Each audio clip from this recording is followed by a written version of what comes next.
I had just become director of urban design for the BRA. I had 17 architects and planners working for me. I had a secretary, I had an office, I had a couch.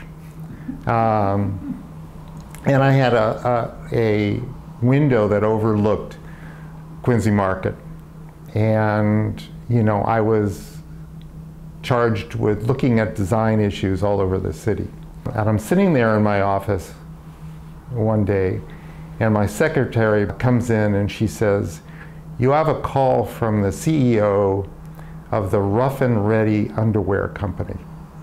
And so I got on the phone, and sure enough, this woman answered, and she said, I would like to come see you because I think I have something that you might be interested in. And it's a little unusual, so I'd like to come in and show you in person what it is. So I said, sure. When would you like to come? She said, well, how about this afternoon? I said, that's fine. So she comes in, and she is the CEO of the Rough and Ready Underwear Company, which I wasn't exactly sure what the hell they did, but it didn't really matter because she had found a 40-foot high milk bottle that was selling ice cream in Taunton and had been abandoned. And she bought it for $2,500. And she said, could you think of any place that you would use this? And I said, well, yeah, as a matter of fact, we're sitting in a building that, I personally love, but most Boston people hate. And it's a sort of a brutalist building that's set in a vast, vacant, out-of-scale plaza, which is a sort of a brick no man's land. And I said, gee, this might work. Let's go to Taunton, take a look at the structure and see if in fact it can be restored. So we go out to Taunton. It's an amazing structure, and it's in really incredible shape. I said, this is fabulous. And the perfect place for it is on City Hall Plaza. And the city is gonna love it. And what we can do is we'll get, I'm trying to explain to the director of the BRA at the time that there's this building, which is a milk bottle, and I wanted to put it on City Hall Plaza. And in the meeting was a guy named Stuart Forbes. Stuart Forbes was a financial person at the BRA at the time, and happened to had a friend at Hood, and had this connection, and he would go to Hood, and did I have an idea of what this would cost to restore? And I said, well, this would cost around $25,000. And he came back and he said, Hood, if we can rename the bottle from the Sankey milk bottle to the Hood milk bottle, they would pay the $25,000. And the CEO of the Rough and Ready Underwear Company was willing to sell the bottle that she had bought on spec, for a very modest bump up in price, very modest. The BRA had a model of downtown Boston, and it showed the plaza, and it showed City Hall, showed everything. So I had the model shop build the model of the bottle, and I put it in my favorite place, which I thought everyone would love. Hood would donate the money to restore it and move it. And we would sell ice cream in the summer and hot chocolate in the winter. So everybody was thrilled. and it was okayed, and this somehow leaked out. And I got a call from Kathy Kane. And Kathy Kane, I still remember this, she says, "John, I hear you're up to no good." And since I was up to no good on many things, I said, "Well, Kathy, what are you talking about?" She said, "Well, I just got a call from Gerhard Kallman, who was one of the architects that designed City Hall. And he thought that this was disrespectful to the building and that it had to be stopped at all costs." So I said, "Well, Kathy, I think this is really going to be great." And she said, "John, really, you cannot do this.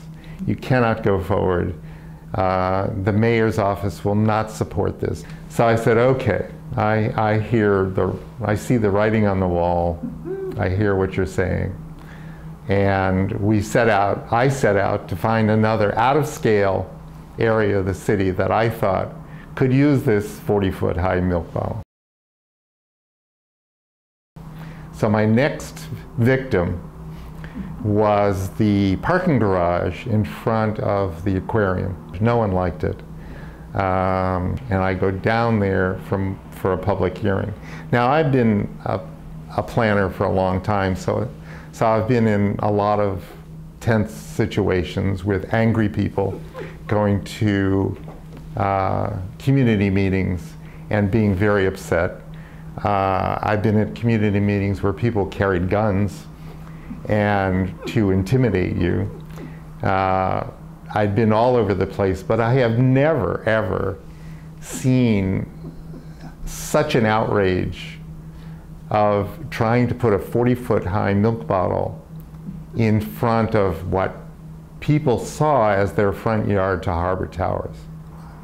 At the end of the meeting, someone walks up to me, I can't remember who it was, and they said, "You know that the Children's Museum is opening a new museum, and they've got this old wool warehouse, which is kind of a big blank building that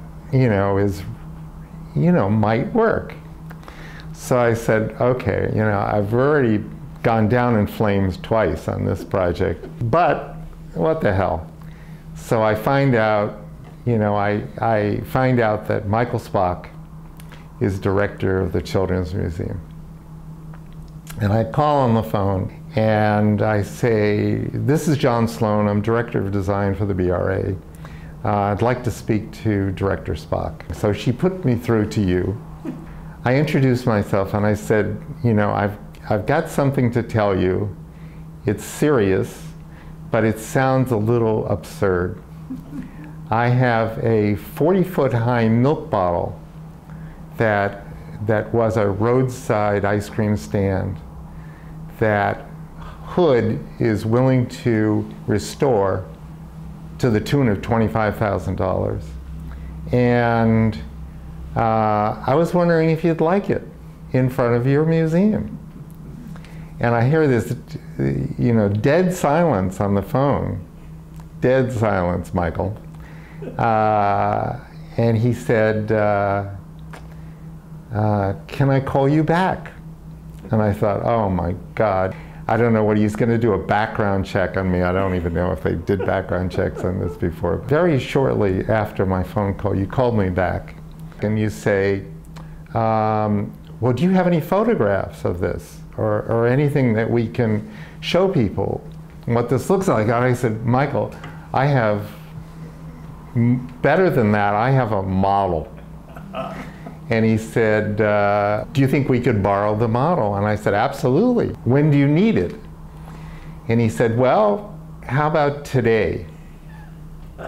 And I said, "Today?" He said, "Yeah, well, we have a board meeting tomorrow." And I said, "Okay." I said, "We will, whip up something, and we got this model to you. You had the board meeting. The board appeared to like this idea. And, you know, that's basically the story. Duncan loved the idea because obviously the Transportation Museum, which was at the wharf at the time, you know, this building was a roadside attraction, and you know, it fit into that. So it was one of those serendipity things that just happened. And that was sort of an interesting thing, because it's anywhere along the way, if I had thought about it and really felt strongly that it should go in City Hall Plaza, or it should go in front of you know, the garage, that I would have struggled with this and pushed the limit, and you know, I would not have been successful, and I would have alienated all kinds of people. And it was just interesting that it ended up in front of the museum. Well, the milk bottle came up the harbor on a barge with 2 fireboats. Was brought in here, and there was a large contingent, and there was a giant crane that was rigged onto the top of the milk bottle with cables that went down into the structure. And the milk bottle was lifted up in the air off the barge. Now the tide's going out, which means the barge is dropping. The milk bottle is not dropping because it's hanging about a foot off the barge. At which point the crane operator went on strike, taking with him all of the people on the crane. Like, you know, there were 3 people on the crane. The milk bottle is swaying. The barge is dropping out from underneath it, you know, disappearing. The tide's going down. We have a 10-foot tide here. They'd come in at dead high. So within no time at all, the milk bottle is going to be hanging, swinging in the breeze, because the barge is going to be, you know, many feet below it. And this one of the immortals of South Boston is Jack Shaughnessy, who owns Shaughnessy Crane and Rigging. And he was here because he's a South Boston type. So he was here for the scene, to see his crane do the thing and get the milk bottle. So when the strike was pulled by his operators, he jumped into the crane after there was some horseplay that went on, but you know, somebody got the crane operator out of the crane and, you know, held him down over in the corner of the lot. And Shaughnessy got in and actually swung the milk bottle to this huge cheer, because everybody who knew what was going on was having fits. Those of us who didn't know what was going on wondered what was going on, because nothing was going on. So Shaughnessy swung the milk bottle over, and the contractor's men positioned it, and then Shaughnessy dropped it. And then he got out of the crane, shut the crane down, and left it there. The strike was ended the next day. I don't know what the crane operator got except a punch in the chops. Well, it turned out that we had actually pickets from the drywall union picketing the museum at that point. There were a couple of them. And so the crane driver wouldn't cross the picket line. And I had no idea what to do about that. I don't remember who it was, but somebody from the construction operation sort of said, "Don't worry about it. Well, I'll take care of it." And so we sort of watched him walk over there and sort of talk to these 2 picketers, and sort of a little conversation, and they sort of huddled around, and then lo and behold, they sort of walked away. And of course, I and lots of other people were incredibly curious about you know, what was that transaction all about? What happened there? And it turned out, I remember him saying, "Well, it was lunchtime. I went over and I figured out they were pretty hungry. They should go and have a really nice lunch." And so he gave them money to go off and have a lunch. And that's how we got the milk bottle back onto the pad. And I didn't have to do anything about promoting the bottle coming. The story was just one of those incredibly sort of whimsical stories, and we got clips from all over the world.